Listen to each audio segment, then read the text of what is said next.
Welcome to Mystery Outlet. Thank you for stopping by.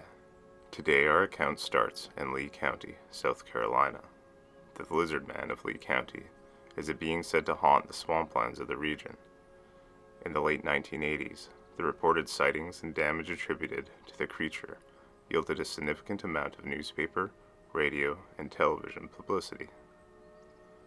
Many in the county locked their doors and kept their children in at night during this time, over the panic that had ensued with such a strange being lurking in their backyards.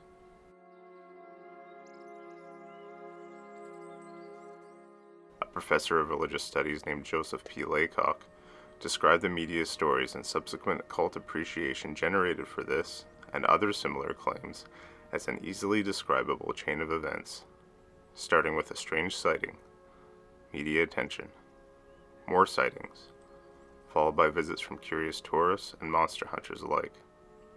Another researcher, Ben Redford, says that this is a very interesting story, but several important aspects wither under skeptical scrutiny. As one can see, there are many opinions on this matter.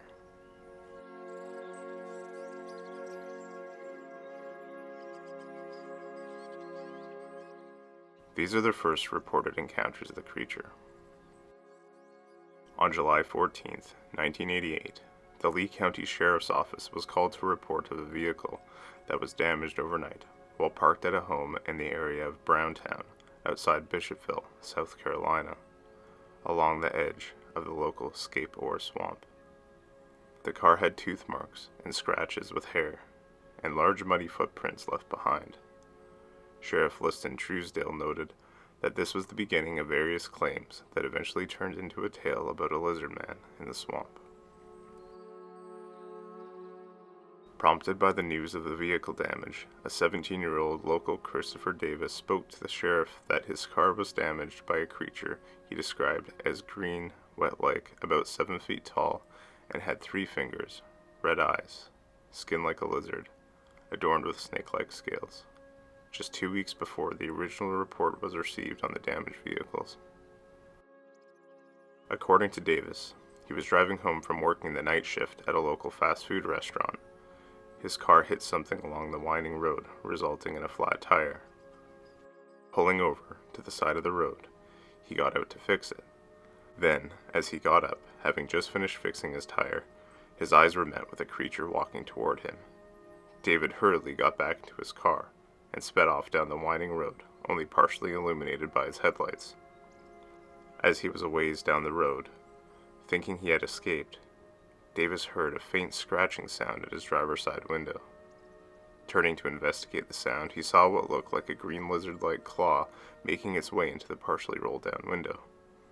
Panicked, but thinking quickly, and realizing the creature was somehow on top of the car, he applied his brakes, causing the creature to be flung off the car, just barely giving Davis enough time to escape.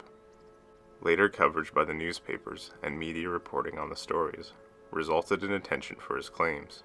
Local businesses began selling Lizard Man t-shirts, and even the local Chamber of Commerce encouraged the media attention as good for the community. The many newspaper and media reports prompted further sightings after this frightening tale had occurred, and in short time the area soon became a tourist attraction for visitors and hunters looking to place their own eyes on the creature.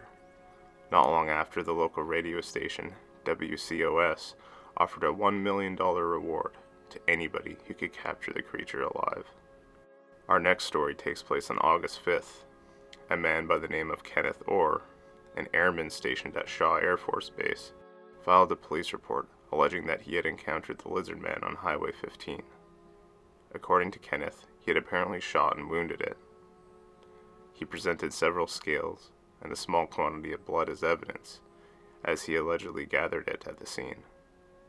Kenneth recanted his account 2 days later, when he was arraigned for unlawfully carrying a pistol and the misdemeanor offense of filing a false police report. According to Orr, he had hoaxed the sighting in order to keep stories about the Lizard Man in circulation. Reports of the creature gradually declined at the end of the summer. Local law enforcement officials speculated that the sightings were likely to have been a bear.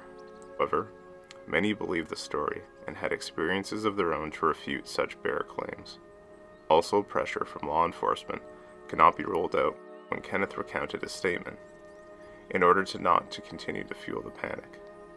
Mysterious government vehicle sightings also took place around that time, likewise causing some to believe the body was indeed found and taken by the US government.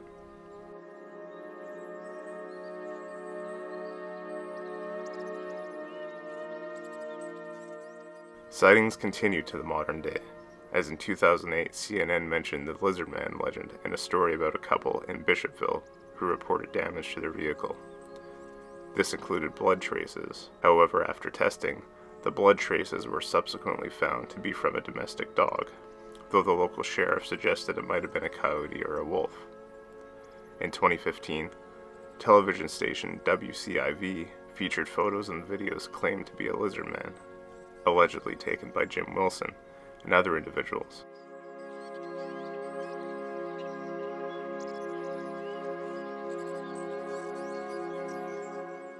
In August 2017, the South Carolina Emergency Management Division sent out a humorous tweet regarding the possible paranormal activity during the solar eclipse that passed over the area, hinting that people of Lee and Sumter counties should remain vigilant for sightings of the Lizard Man and other cryptids.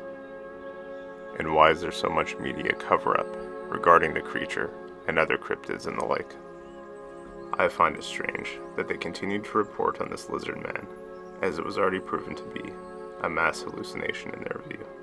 Don't you think? The Lizard Man is just one of many cryptid encounters that baffle the mind and cause us to ask the question, what's out there? Are these creatures real? And are these stories that the eyewitnesses accounted true, or are they made up? Thank you for watching the first video of my channel. Moving forward, topics we will be discussing will range from cryptid sightings, strange encounters, unexplained disappearances, and all kinds of otherworldly tales, both in reality and in the virtual world. If you have any stories of your own, or suggestions on a subject you would like covered, please comment or email me your tales. Uploads will take place every Saturday. Again, thank you for watching. Please like, comment, and subscribe.